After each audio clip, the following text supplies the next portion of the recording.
안녕하세요. 대방고시 식품안전기사팀 김도희입니다. 자, 이번 시간 우리 2026년도 1회차 식품안전기사 실기 해설 특강 시간인데요.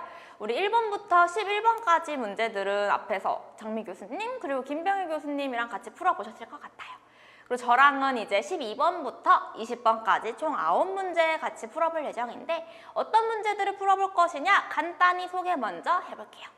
일단 가장 먼저 여기 나와 있는 것처럼 우리 적부판정 문제 먼저 풀어봅니다. 특히 적부판정 문제 같은 경우에는요. 작년도 1회차죠. 25년도 1회차에 출제됐던 내용을 여러분들 열심히 공부하셨으면 어렵지 않게 해결하셨을 것 같은 그런 기출 유사 형태의 문제이고요. 그리고 이제 무엇보다도 여러분들이 궁금해하실 것 같은 게 아무래도 해수업일 것 같은데 우리 해수업은 이번 시험에 2문제가 출제됐습니다.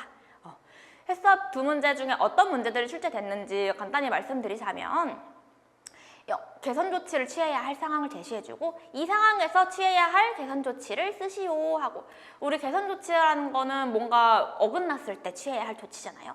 그렇게 이런 상황을 주고 이때에는 어떤 개선 조치를 취해야 하는가를 묻는 그런 문제가 출제됐었고요. 그리고 나머지 한 문제는 도축장에서 해수업이 잘 돌아가는지 검사하기 위해서 미생물학적 검사를 할 때 이 미생물학적 검사 항목은 어떤 걸 써야 하느냐 이렇게 묻는 해수업 문제는 이렇게 2가지가 출제됐고 그리고 또 이번 회차에서 ADI를 계산하는 문제가 출제됐습니다. 근데 우리 ADI 계산하는 문제는 사실 굉장히 여러 번 열심히 공부했던 내용이고 이번 회차에 출제된 내용 역시 그것과 크게 다르지 않은 기존 기출과 크게 다르지 않은 수준으로 그냥 숫자만 바꿔서 나와가지고 여러분들 계산하시는데 큰 어려움 없으셨을 것 같아요. 그리고 또 어떤 문제들이 나왔나 생각을 해본다면 일반 시험법 부분으로 넘어가 보면 과산화물가를 묻는 문제가 출제됐어요.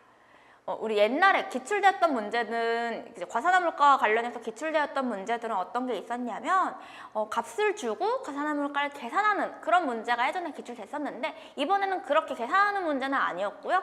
과산화물가의 정의를 쓰고 그리고 계산하기 위한 식을 적는 이런 형태의 문제로 출제됐습니다. 그리고 중금속 부분에서 2문제가 출제됐는데요.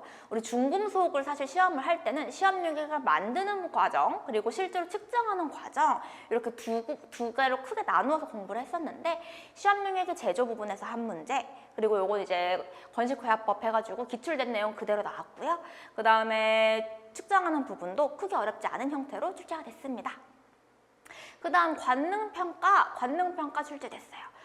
관능시험법의 예시를 주고 이게 어떤 관능시험법인지 판단하는 그런 문제가 나왔는데 이전에 기출됐던 내용과 100% 똑같지는 않지만 1점 검사 같은 경우에는 옛날 기출이 있다 보니까 여러분들이 쉽게 찾으셨을 것 같고 또 1, 2점 검사와 함께 제가 자주 비교했던 3점 검사가 같이 나왔기 때문에 그 2 부분 차이 잡으셨으면 여러분들 크게 어렵지 않았을 것 같기는 합니다. 하지만 이게 그 관능 검사의 종류를 좀 디테일하게 묻는 문제가 조금 낯설게 느껴지셨을 수는 있을 것 같아요. 그리고 이제 마지막으로 풀 문제는 포장재 관련 문제입니다. 굉장히 오랜만에 포장재가 나왔고 포장재 문제까지 풀어볼 예정이다. 자, 이제 본격적으로 문제를 한번 풀어보도록 할게요. 아까 이야기했던 적부판정 문제로 시작을 할 건데요. 우리 12번 문제입니다. 식품 중에 기준치가 3mg/kg 이하인 식품 성분을 분석한 결과 3.2mg/kg으로 나왔다면 이 식품이 적합인지 또는 부적합인지를 판단하고 그 이유를 적으시오라고 하는 문제예요. 일단 답을 먼저 공개를 해보자면 이 식품은 적합입니다. 선생님 3인데 3.2가 나왔으면 넘었잖아요. 이거는 부적합 아닌가요? 라고 생각을 할 수 있는데 충분히 그렇게 눈으로 봤을 때 누가 봐도 넘는 것 같은 그런 수치이지만 우리 공전에서는 적부 판정을 할 때 어떻게 약속을 하느냐? 규정된 값과 시험에서 얻은 값을 비교하여 적부 판정을 할 때 시험치는 규격치보다 한 자릿수까지 더 구해서 더 구한 한 자릿수를 반올림해서 규격치와 비교 판정한다. 그러니까 이게 기준이라면 우리 시험에서는 소수점 한 자리 더 구해서 요 더 구한 거를 반올림을 해서 판단을 하는구나 라고 알 수 있고 이 3.1을 반올림하면 글쎄 3이 되는 거죠. 그렇기 때문에 이 식품은 적합이다 라고 볼 수 있는 거예요. 요 내용은 우리 식품공전의 총칙 부분에서 볼 수 있는데요. 우리 총칙은 공전에서 이야기될 여러 가지 것들을 규정하고 약속하는 부분이잖아요. 거기에서 이 적부 판정과 관련된 내용도 약속을 하고 있어요. 앞에서 보고 왔지만 다시 한번 보면 이렇게 이야기합니다.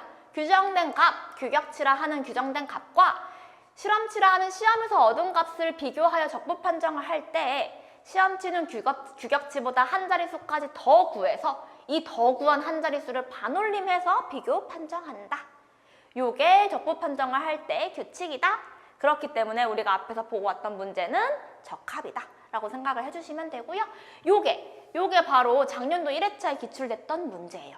근데 이때는요, 어떤 형식으로 기출이 됐냐면요, 이 부분을 발췌해서 빈칸 채워 넣기 문제로 출제가 됐어요.